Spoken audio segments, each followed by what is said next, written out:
Paulus se woede. Ons lees Handelinge 2 en 3. Saul is 'n baie bekommerde jong man. Hy is 23 jaar oud, in die vleur van sy lewe, en hy voel asof hy die hele wêreld kan aanvat. Veral nou dat hy sy studies by Gamaliel afgehandel het. Nou kan hy die slimste man aanvat oor enige aspek van die wet.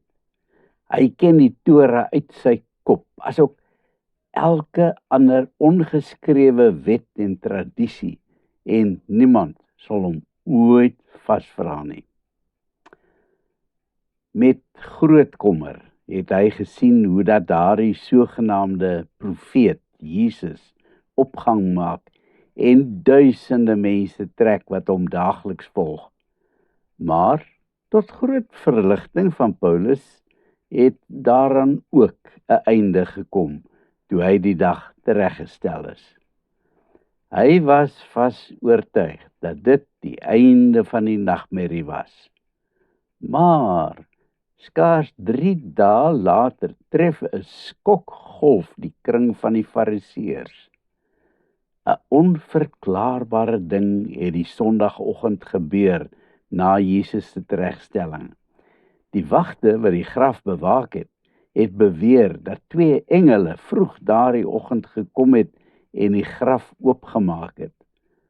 'n Paar van hulle het net daar bewusteloos neergeval van skok. Die res het gevlug, so vinnig as wat hulle kon. Hierdie manne was doodsbleek toe hulle die gebeure kom rapporteer. Die owerhede het die soldate 'n aansienlike som geld gegee om hierdie dinge tog net stil te hou. Eintlik moes hulle eerder die doodstraf gekry het vir hulle nalatigheid. Nou versprei sy aanhanger die gerugte dat hy uit die dood opgestaan het. Kan jy nou meer onsin praat? Ooit. Aanvanklik het die handjievol disippels van Jesus wat oorgebly het, weggekruip uit vrees vir die owerhede. Maar toe gebeur nog 'n onverklaarbare ding. Op 'n sekere Sondag, so 40 dae na Jesus se teregstelling, word Saul geruk deur die allerverskriklikste geluid.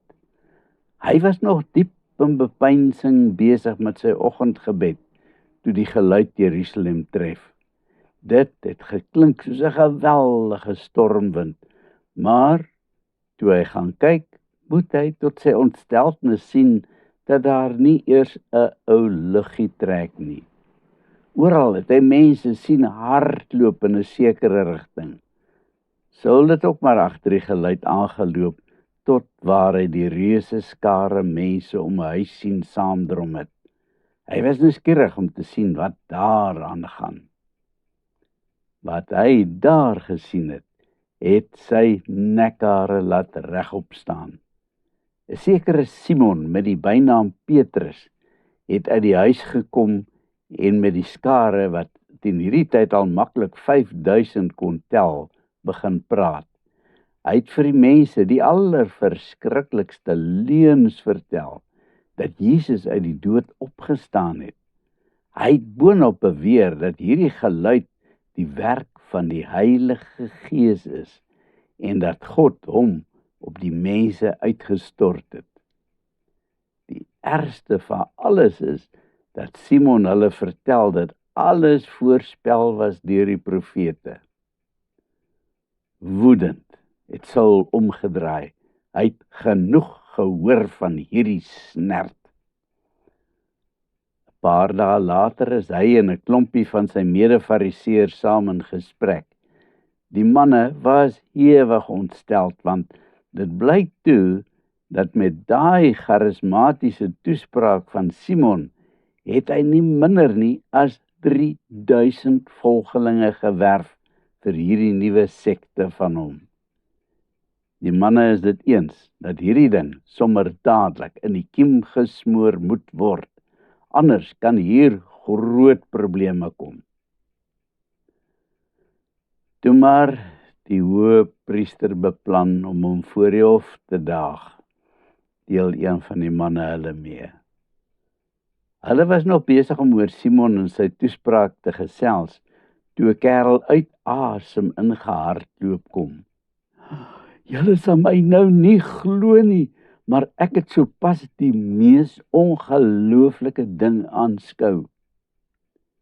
Toe, vertel, por die man hom aan, terwyl hy nog na sy asem hyg. Julle het sekerlik al daardie verlamde man voor die tempel sien sit, né? Wel, hy loop.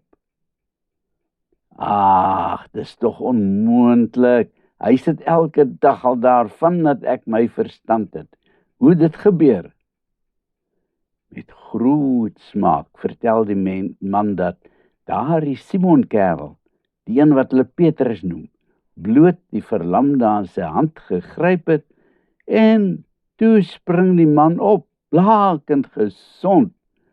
Hy het soos 'n klein seentjie gehardloop en gebok spring, asof hy nooit enigiets mekeer het nie.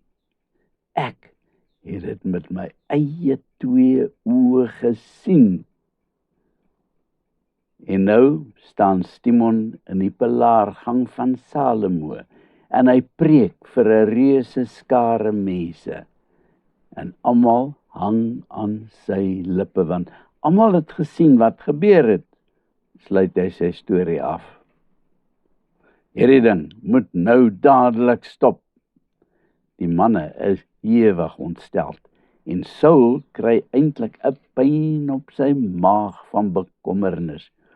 Hoe gaan hulle hierdie vloedgolf ooit gestop kry? Daai selfde dag nog is Simon Petrus en sy regterhand, 'n jong ouetjie met die naam Johannes, voor die Joodse raad gesleep. Saul moes egter later verneem dat hierdie 2 eenvoudige vissermanne, ja, hulle is maar net vissermanne, vir die slim manne van die raad ore aangesit het. In plaas daarvan dat hulle in die tronk gesmyt is, het hulle skotvry daarvan afgekom. Hulle is nie eers 'n bietjie geslaan nie, want die ou ringkoppe was glo bang oor wat die mense sou sê.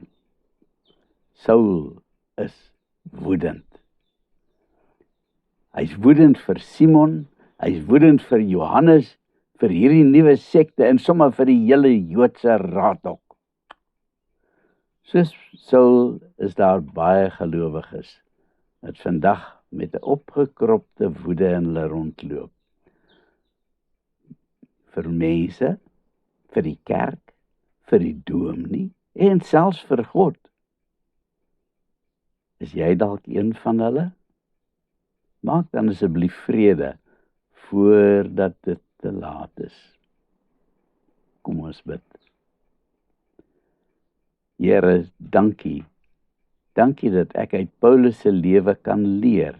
Dankie vir mense soos Petrus en Johannes wat hulle lewens gewaag het vir die evangelie. Help my asseblief om ook onverskrokke te wees vir u woord. Amen.